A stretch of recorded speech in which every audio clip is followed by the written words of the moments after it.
नमस्कार विद्यार्थी मित्रों, धोरण 11 विषय अर्थशास्त्र पाठ नंबर 9 राष्ट्रीय आवक। गया विडियोनी अंदर आपणे राष्ट्रीय आवकना महत्वना जे ख्यालो हता तेनो आपणे विगतवार अभ्यास कर्यो।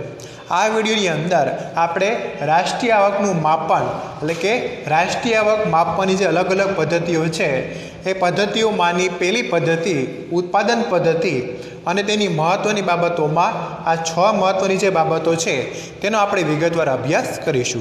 તો વિદ્યાર્થી મિત્રો, તમે તમારા ચોપડીના પેજ નંબર 98 ઉપર ખાસ ધ્યાન આપો। એમાં રાષ્ટ્રીય આવકનું માપન, રાષ્ટ્રીય આવકનું માપન એટલે કે ગણતરી રાષ્ટ્રીય આવકની અલગ અલગ વિભાવનાઓને અર્થને આધારે રજૂ કરવામાં આવે છે કે રાષ્ટ્રીય આવકની વિભાવનાના 3 अर्थ थाय छे अने ते 3 विभावनाने आधारे राष्ट्रीय आवकनी गणवानी 3 पद्धतिओ पण प्रचलित छे। टूंकमां राष्ट्रीय आवक मापन माटेनी 3 पद्धतिओ प्रचलित छे। एक छे उत्पादननी रीते, बीजी छे खर्चनी रीते अने त्रीजी छे आवकनी रीते। तो एमां सौथी पहेला आपणी जे पद्धति छे ए उत्पादन पद्धति छे। तो उत्पादन पद्धतिनी अंदर आपणे सौथी पहेला उत्पादन पद्धतिनी अंदर कई कई बाबतोनो समावेश थाय छे। उत्पादन पद्धति एटले शुं तेनो आपणे पेरेग्राफमां आपणे अर्थ पहेला आपणे समजीए। तो सौथी पहेला उत्पादन पद्धति के राष्ट्रीय आवक गणवानी आ पद्धति प्रोफेसर आल्फ्रेड मार्शलनी व्याख्याओ परथी विकसाववामां आवी छे। आ खास याद राखजो, एक वाक्य तरीके पूछाई शकाय के आ उत्पादननी पद्धति छे ए क्या अर्थशास्त्रीय द्वारा अर्थशास्त्रीनी व्याख्याओ परथी विकसाववामां आवी छे। तो जवाब आवशे प्रोफेसर आल्फ्रेड मार्शल।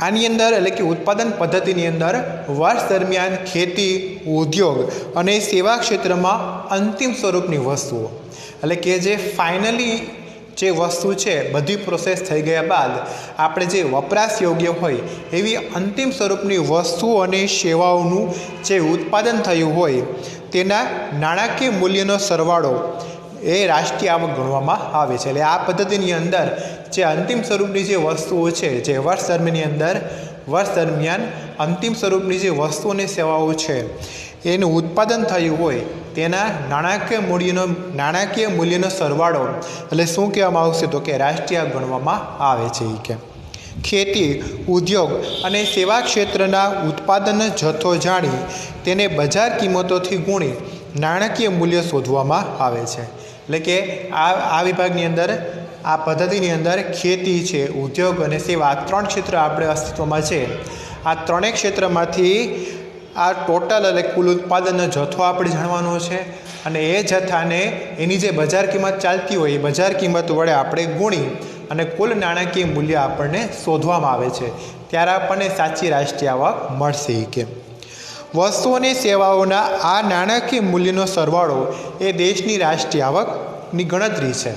टूंक में गणतरी उत्पादन पद्धति कई रीते है तो कि आपणे वर्ष दरमियान अंतिम स्वरूपनी जे वस्तुओं है अने सेवाओं है ये जे तैयार थई होय जेनुं उत्पादन थयुं होय ए उत्पादन ने एनी जे बजार किंमत चालती होय एना वडे तमे गुणशो एटले आपणे राष्ट्रीय आवक मळशे। के एम आ पद्धतिनी अंदर कहेवामां आवे छे। के हवे एनी अंदर महत्वनी बाबतो आपणे जोईए तो पहली महत्वनी बाबत है तो कि अर्थतंत्रनुं जुदा जुदा क्षेत्रों में वर्गीकरण। पहली बाबत है कि नीचेनी बाबतोने ध्यान में राखीने राष्ट्रीय आवकनी गणतरी करवामां आवे छे। एमां पहली बाबत है अर्थतंत्रनुं जुदा जुदा क्षेत्रों में वर्गीकरण के अर्थतंत्रनुं खेती, उद्योग, सेवा, खाण, बांधकाम, मैन्युफेक्चरिंग, वेपार वाणिज्य, वाहन व्यवहार, संदेशा व्यवहार, बेंकिंग, शिक्षण आ वगैरह जेवा अन्य क्षेत्रों में वर्गीकरण करवामां आवे छे। कि आ बधा क्षेत्रोमांथी आपणे अलग अलग रीते वर्गीकरण करी अने उत्पादन अने एनुं नाणाकीय मूल्य छे ए आपणे शोधवामां आवे छे। एटले के खेती, उद्योग, सेवा, तदुपरांत वाहन व्यवहार, संदेशा व्यवहार, मैन्युफेक्चरिंग, बांधकाम, बराबर आ बधा जे क्षेत्रों है ये ध्यान में लेवामां आवे छे। एनुं अलग अलग रीते वर्गीकरण करवामां आवे छे। बीजो मुद्दो है वस्तु के सेवानी पसंदगी। अर्थतंत्रना अलग अलग क्षेत्रों में उत्पन्न थती मात्र ने मात्र अंतिम वपराशनी वस्तुओं अने सेवाओने ज गणवामां आवे छे। वचगाळाना उपयोगनी वस्तुओं गणवामां आवती नथी।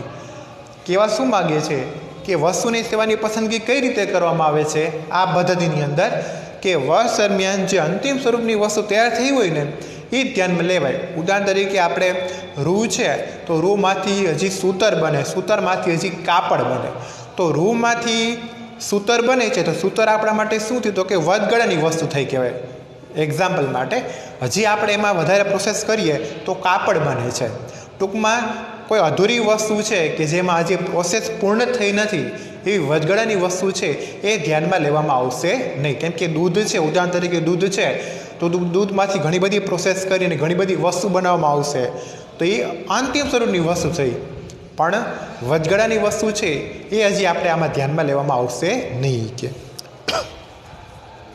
ત્યારબાદ છે ગૃહિણીના ઘરકામની સેવા, કે ગૃહિણી જે ઘરકામ કરે છે, હાઉસવાઈફ જેને આપણે ઇંગ્લિશમાં કહે છે કે જે માત્ર ઘરે કામ કરતા હોય એવા ગૃહિણીના ઘરકામની સેવા બજારમાં વેચાતી નથી, કે તેનું નાણાકીય મૂલ્ય માપી શકાતું નથી, તેથી રાષ્ટ્રીય આવકમાં એ ગણાતી નથી. એટલે કે રાષ્ટ્રીય આવકની અંદર આ ગૃહિણીનું જે ઘરકામ છે એની સેવા ગણતરીમાં લેવામાં આવતી નથી, કારણ કે એની સેવા છે એ બજારમાં વેચાતી નથી, એટલે એ ધ્યાનમાં લેવામાં આવશે નહીં. આ 3 મુદ્દા હતા.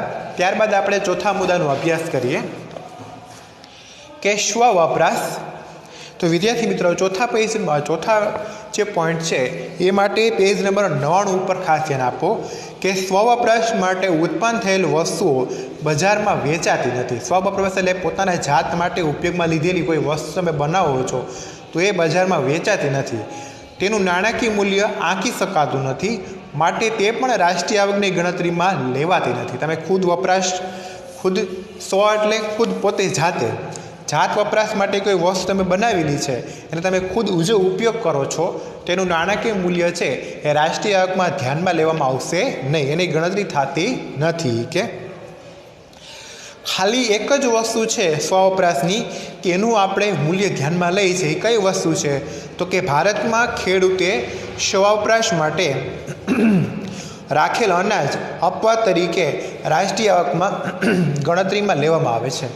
માત્ર એક જ બાબત એવી છે કે ખેડૂતે ઉત્પન્ન કરેલું જે અનાજ છે એ જ રાષ્ટ્રીય આવકની ગણતરીમાં લેવાય છે, એ જ અપવાદ છે. બાકી એકેય વસ્તુ છે જે સ્વ વપરાશ માટે તમે બનાવેલી હોય એની રાષ્ટ્રીય આવકની ગણતરીમાં ધ્યાનમાં લેવા આવશે નહીં. કે ત્યારબાદ 5મો પોઈન્ટ છે સંરક્ષણ પોલીસ, કે સંરક્ષણ પોલીસની સેવાઓના બજાર હોતા નથી, કે જે આપણી રક્ષા કરે છે સૈનિકો છે એના કંઈ બજાર નથી હોતા, કે તે બજારમાં વેચાતી નથી મળતી, કે છતાં ભારતમાં રાષ્ટ્રીય આવકની ગણતરીમાં તેને ધ્યાનમાં લેવામાં આવે છે, કે એને આપણે ધ્યાનમાં લઈએ છીએ.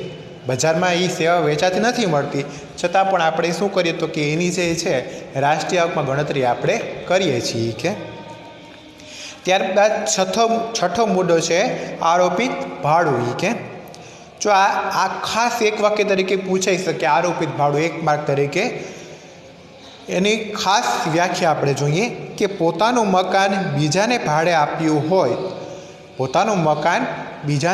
આપ્યું હોત તો તે જે ભાડું મળી શકત તેને આરોપિત ભાડું એટલે કે ઇમ્પ્યુટેડ રેન્ટ કહે છે. તેનું મૂલ્ય રાષ્ટ્રીય આવકમાં ગણાય છે. પોતાનું મકાન એટલે કે પોતાનું ખુદનું મકાન છે તમે બીજાને ભાડે આપ્યું હોત તો તે જે ભાડું તમને આવક રૂપે પ્રાપ્ત થાય એને મળી શકત એને શું કહેવાય? આરોપિત ભાડું કહેવાય. અને આ જે આરોપિત ભાડું છે એ રાષ્ટ્રીય આવકની ગણતરીમાં લેવામાં આવે છે. વિદ્યાર્થી મિત્રો આ 1 માર્ક તરીકે ખાસ પૂછાઈ શકે છે. તો વિદ્યાર્થી મિત્રો આ વિડીયોની અંદર આપણે રાષ્ટ્રીય આવકનું માપન કરતી જે 3 પદ્ધતિઓ છે, ઉત્પાદનની પદ્ધતિ, આવકની પદ્ધતિ અને ખર્ચની, એમાંની પહેલી ઉત્પાદનની પદ્ધતિ એનો આપણે વિગતવાર અર્થ જોયો. ત્યારબાદ એની અંદર મહત્ત્વની બાબતો જે 6 મહત્ત્વની બાબતો છે એનો આપણે અભ્યાસ કર્યો. આવનારી વિડીયોની અંદર હજી પણ ઉત્પાદન પદ્ધતિની જે મહત્ત્વની બાબતો છે એ હજી બાકી છે એનો આપણે વિગતવાર અભ્યાસ કરશું. Thank you.